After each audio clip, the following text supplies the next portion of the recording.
Ce déplacement ne vise pas à calmer, il vise à affirmer, à réaffirmer que le sport n'a pas divisé deux peuples. Il a éprouvé leur lien. Il n'a pas opposé le Sénégal et le Maroc.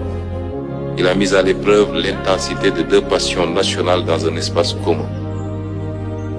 Les dérapages observés ici ou là ne doivent être ni niés ni dramatisés.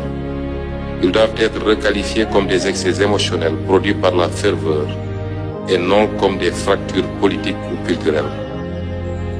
Car le sport, si passionnant et si passionné soit-il, est trop fluide à résumer les relations entre les deux nations, comme vous l'avez rappelé tantôt, Monsieur le Premier ministre, et entre les deux États.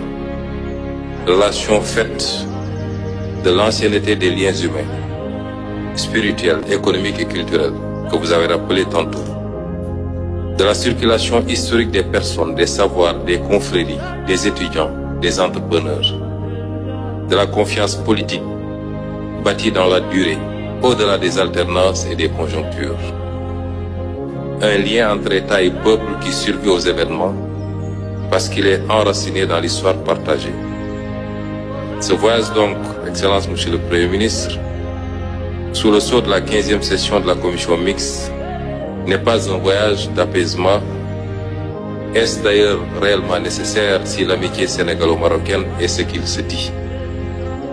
C'est un voyage de confirmation, de dépassement et de refondation du lien à la hauteur de deux nations qui se respectent, se reconnaissent et se projettent ensemble. Plus que de clore un incident, nos travaux doivent sceller un avenir commun et réaffirmer que l'amitié sénégalo-marocaine est plus forte que les émotions, que deux peuples frères peuvent traverser l'intensité sans se diviser, que leur avenir commun est appelé à être plus dense, plus structuré et plus ambitieux.